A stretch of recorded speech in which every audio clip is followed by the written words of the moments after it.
I mean, is he going to be favorably disposed to India because he's of Indian descent? The simple answer to that is no, because at the end of the day, he's the Prime Minister of UK, and his primary, I mean, his fealty is to the UK. Exactly. So he wants to get the best deal possible for them. But at the same time, is it going to help him that he understands the cultural context of India? Correct. And I think from that perspective, it is a huge advantage.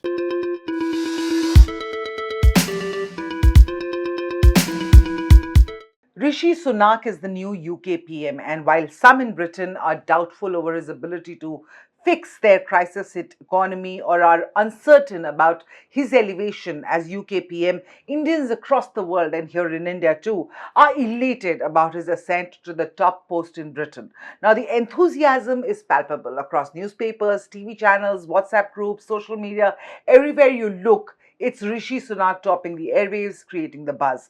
I have with me Sukumar Ranganathan to make sense of this hype over Rishi Sunak in India and among Indians. Is it really warranted? Is his elevation as UK PM really such a huge pat on the back for all Indians across the world? How will Sunak as PM impact relations with India? All this and much more in just a bit. But for starters, Sukumar, I can't help but talk about Anand Mahindra's tweet, when Sunak became Prime Minister of Britain, and he brought up, he invoked the Churchill thing about Indian leaders being, it was a very dismissive tweet or a quote from Churchill that he put out about Indian leaders.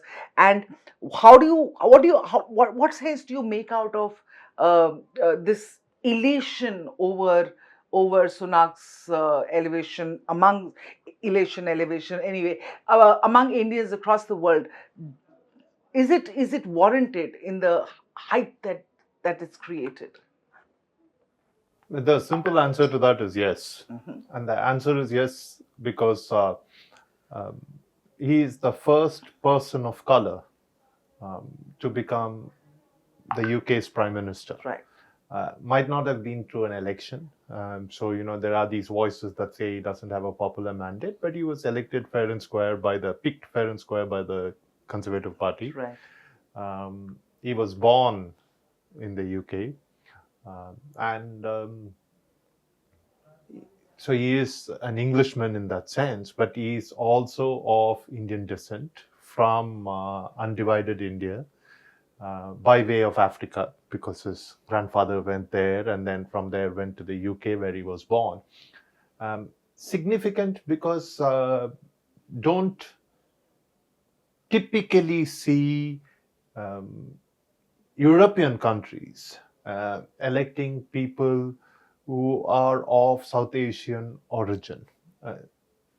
So, big achievement for Sunak. Should Indians celebrate? Why not? I mean, I have a very simple rule, especially in these times. There are so few things to celebrate that every chance you get to celebrate, you should, right? I mean, you shouldn't hold yourself back. But there is a larger point in this. And the larger point is there were at last count, including Sunak, 6 heads of state who are of Indian descent.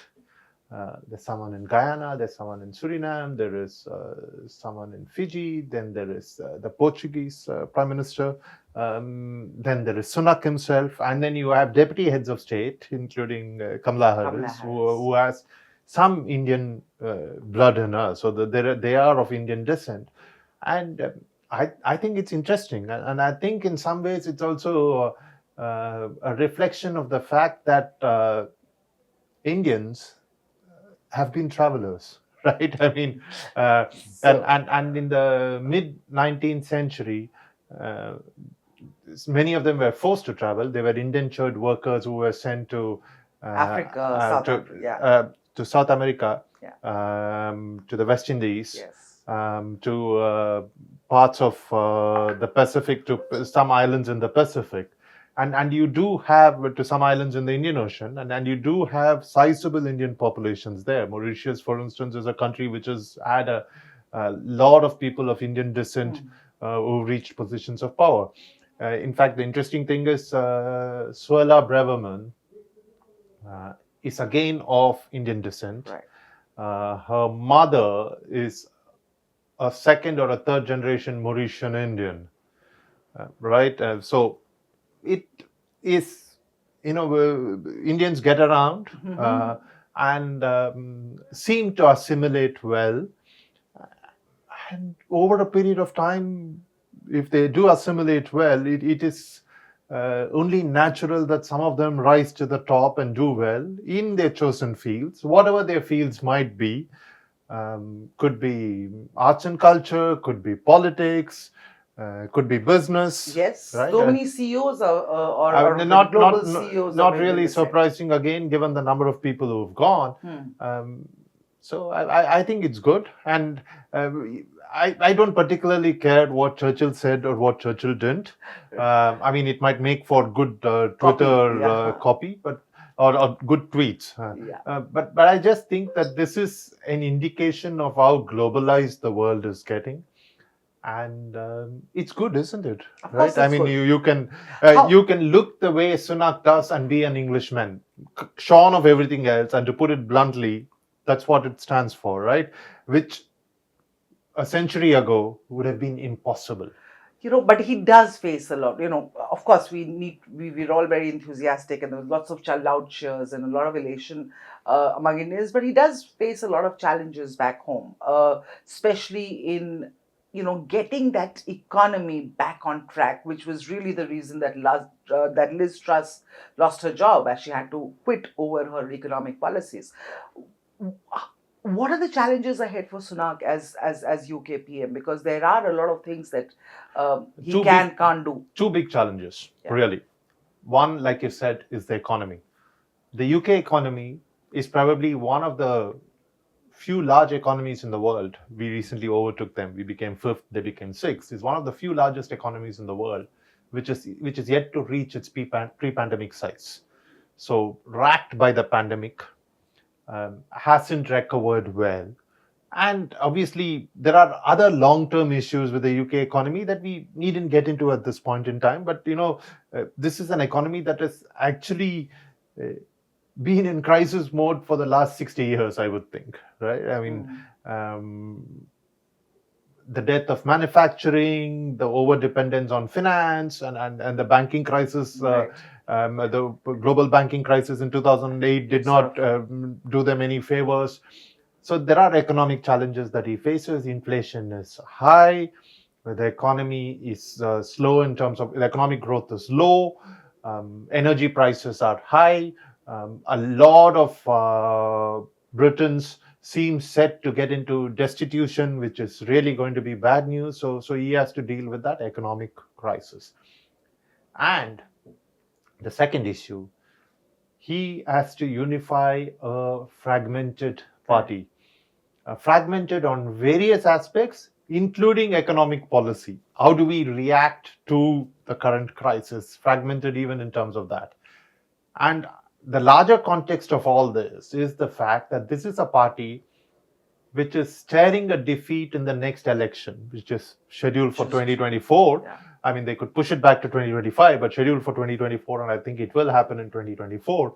And the latest opinion polls show that I think Labour has 27 point, 23 or 27 point lead, 27 percentage point lead over the Conservatives in terms of popular perception, and that is like a huge lead. So there is that aspect also, but that's it's just you can say it's just a year and a half away, but from Rishi Sunak's point of view, I think that's a long-term issue. I think his short-term problems are going to be how is he going to deal with the economy. He was supposed to come up with an economic plan on October 31st. I think it's been pushed back a little, but everyone will be watching to see what happens.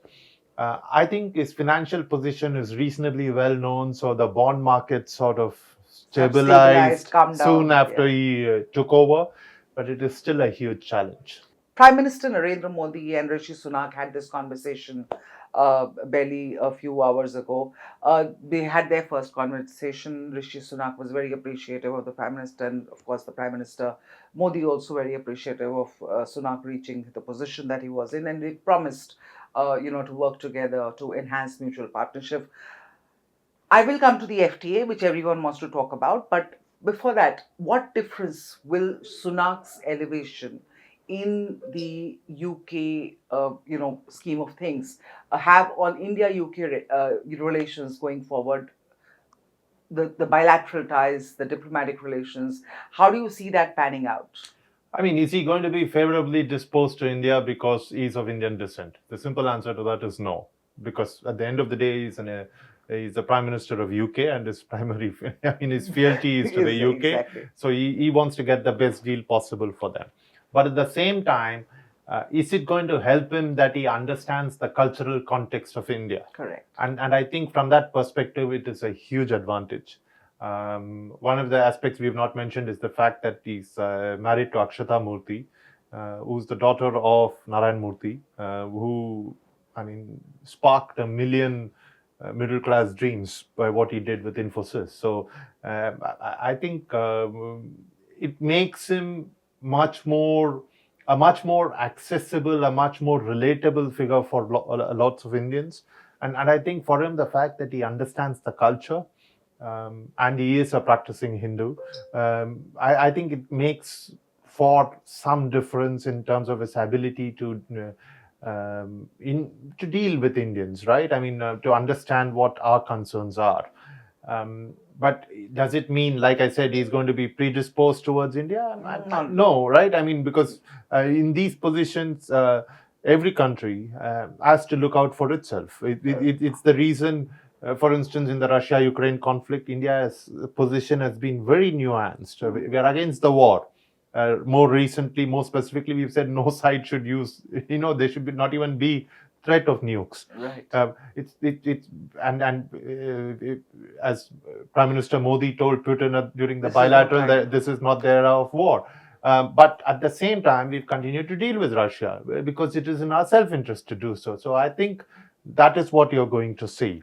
That but it does have. Let's talk about the FTA, which was supposed to be penned, signed and sealed by Diwali, but did not happen. And he's got people like Suella Braverman back, who, whose comments allegedly sort of derailed the signing of and completion of that FTA on time. Because of what she said about Indians and migrations and how Indians are migrating to the UK. How do you see that? Because there seems to be an inherent dichotomy, and I think which ties into what you immediately said at the beginning about him trying. The challenge before him is to keep the party together at a time where there are divisions on respective policy but issues. it's important to remember that the Conservatives are reasonably united or have a significant consensus on one issue, then that issue is migration, right? I mean, so it is not as if they have a huge difference of opinion on that particular issue. So while he might not put it as bluntly as Braverman did, I think when it comes to borders, I think the Conservative Party pretty much speaks in one voice. But that said, I think the FTA should get signed because the UK especially wants it, given Brexit and given the economic issues that they have. The sticky points are obviously going to be to access the issue of access for British products in India and the rivers, right? I mean, as far as India is concerned, more worried about access for students and access for professionals, which I think eventually will get sorted out. So I do expect the FTA to be signed. The deadline was always very aggressive. A Diwali deadline for the FTA, I know it was set, but it never looked like it would get done by then. But I have a feeling that by later this year or early next year, it will get sorted out. But even as work on the FTA goes on, I think the most significant thing to watch in the UK is going to be the second mini budget or the economic plan that Sunak and his Chancellor present, because I think this will pretty much decide the trajectory of his prime ministership. Okay. This prime ministership, which we mentioned and told our viewers that is really there for the next 1.5 to 2 years, because in 2024 elections are due in the UK, and as Sukumar pointed out earlier, the Conservative Party is not sort of right up there as far as voters. Preference is concerned in the opinion polls so far. So, but let's we'll keep bringing you more on Rishi Sunak and what is happening next in the UK political sort of chessboard. But we will come back to you with more. Keep stay tuned to Hindustan Times.